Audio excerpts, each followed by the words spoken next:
আসসালামু আলাইকুম। বাচ্চাদের টিফিন কিংবা বিকালের নাস্তার জন্য ঝটপট মাত্র 5 মিনিটে তৈরি করতে পারবেন এই রেসিপিটি। নুডলসের রেসিপি। প্রথমে আমি একটি পাত্রে পরিমাণ মতো পানি দিয়ে দেব। পানিগুলো ফুটিয়ে আসা পর্যন্ত অপেক্ষা করব। পানি ফুটিয়ে আসলে এখানে আমি 1 প্যাকেট ম্যাগি নুডলস দিয়ে দিব। এই পানিতে ম্যাগি নুডলসটাকে আমি সেদ্ধ করে নেব। এক পাশ উল্টিয়ে দিব যেন দোনো পাশ সুন্দর মতো সিদ্ধ হয়ে যায়, আর ভেঙে দেব একটু।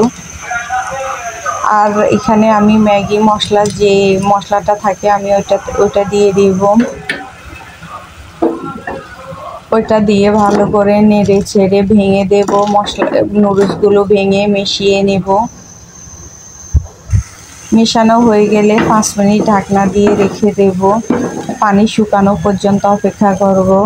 দেখেন পানিগুলো শুকিয়ে গেছে। এরপর আমি নামিয়ে নেব। এখানে আমি একটা পেঁয়াজ, ধনিয়া পাতা, একটি টমেটো আর কিছু কাঁচামরিচ নিয়েছি। কাঁচামরিচ এখানে আমি 2টো নিয়েছি। এবার এগুলার মধ্যে স্বাদ মতো লবণ দিয়ে দিব। 2টো ডিম ভেঙে দিয়ে দিব।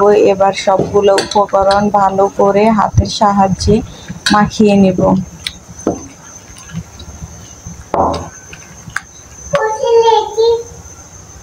ভালো করে মাখা হয়ে গেলে একটি ফ্রাই প্যান গরম করে নেব। এরপর এখানে 1 টেবিল চামচের মতো তেল দিয়ে দিব। তেলগুলো গরম হওয়া পর্যন্ত অপেক্ষা করব। তেলগুলো গরম হয়ে আসলে এখানে মেখে রাখা ডিমের মিশ্রণটা দিয়ে দিব। ভালো করে চারিদিকে ছড়িয়ে দিব। এবার এখানে আমি ঢাকনা দিয়ে কিছুক্ষণ রেখে দেব যেন টমেটো আর পেঁয়াজটা যেন ভালো করে সিদ্ধ হয়ে যায়।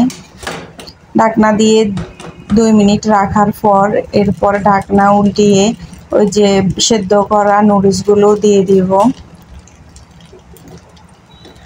কিছুক্ষণ এভাবে রেখে এরপর আমি ডিম সহ পুরো নুডলসগুলো উল্টিয়ে এভাবে ডিমগুলো ভেঙে ভেঙে নুডলসের সাথে মিশিয়ে নেব। এতে করে ভাজা ডিমের খুব সুন্দর একটা ফ্লেভার আসে আর খেতে তো অসম্ভব মজা লাগে।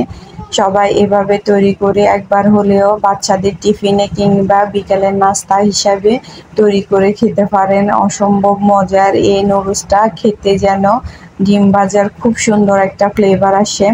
আশা করি সবার কাছে ভালো লাগলে আমার চ্যানেলটি সাবস্ক্রাইব করবেন। ফেসবুক পেজ থেকে দেখলে ফলো করবেন। আল্লাহ হাফেজ।